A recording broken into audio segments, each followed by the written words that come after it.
આંધ્રપ્રદેશના મુખ્યમંત્રી ચંદ્રબાબુ નાયડુ ફરીથી ટીડીપીના રાષ્ટ્રીય અધ્યક્ષ તરીકે ચૂંટાતા શપથ લીધા. આંધ્રપ્રદેશના મુખ્યમંત્રી એન. ચંદ્રબાબુ નાયડુને 28 મે 2025ના રોજ તેલુગુ દેશમ પાર્ટીના રાષ્ટ્રીય અધ્યક્ષ તરીકે ફરીથી 2 વર્ષના કાર્યકાળ માટે પુનઃનિયુક્ત કરવામાં આવ્યા છે. આ પુનઃનિયુક્તિ પાર્ટીના વાર્ષિક મહાનાડુ સંમેલનમાં એકમતથી કરવામાં આવી હતી, જે કડપા જિલ્લામાં યોજાયું હતું. આ નિર્ણય ટીડીપીમાં તેમના અવિભાજ્ય નેતૃત્વ અને પ્રભાવને વધારે મજબૂત બનાવે છે.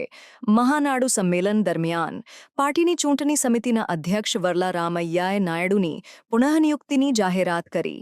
પછી ચંદ્રબાબુ નાયડુએ પદની શપથ લીધી અને મંત્રીઓ, ધારાસભ્યો અને પાર્ટી નેતાઓ તરફથી અભિનંદન પ્રાપ્ત કર્યા. ટીડીપીના મહાનાડુ 2025માં પાર્ટીએ આર્ટિફિશિયલ ઇન્ટેલિજન્સ ટેકનોલોજીનો ઉપયોગ કરીને તેનો સંસ્થાપક એન.ટી.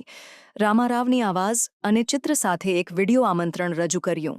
આ પહેલ ચંદ્રબાબુ નાયડુના ટેકનોલોજી પ્રત્યેના ઝુકાવને દર્શાવે છે અને આંધ્રપ્રદેશની રાજકીય દૃશ્યપટમાં એક નવીનતા છે. પાર્ટી હવે ત્રીજી પેઢીના નેતૃત્વ તરફ આગળ વધી રહી છે, જેમાં નાયડુના પુત્ર નારા લોકેશને મહત્વપૂર્ણ ભૂમિકા નિભાવવા માટે તૈયાર કરવામાં આવી રહ્યા છે.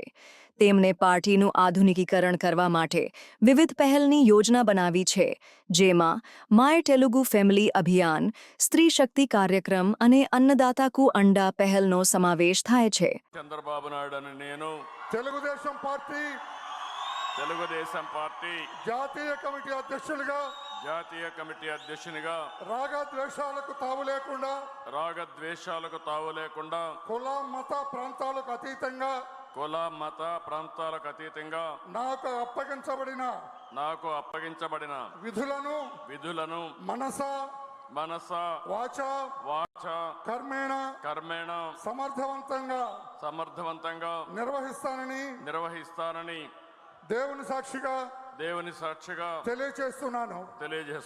తెలుగుదేశం పార్టీ కార్యకర్తల అభ్యున్నతికి మనోభావాలకు అనుగుణంగా వారి అభిష్టం మేరకు శాయశక్తులా కృషి చేస్తానని తెలుగుదేశం పార్టీ ప్రతిష్టతను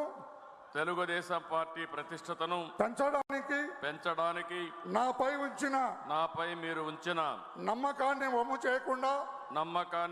చేయకుండా పనిచేస్తానని తెలుగుదేశం పార్టీ పతాక దేశం నలుమూలలా రెపరెపలాడేటట్లుగా అవిశ్రాంతంగా కృషి చేస్తానని విజ్ఞానవంతమైన ఆదర్శవంతమైన సుసంపన్నమైన సమాజ స్థాపనకు ఆర్థిక అసమానతలు తొలగించి రాష్ట్రాల సమగ్రాభివృద్ధికి శక్తి వంచన లేకుండా కృషి చేస్తానని తెలుగుదేశం పార్టీ జాతీయ అధ్యక్షునిగా ప్రమాణం చేస్తున్నాను.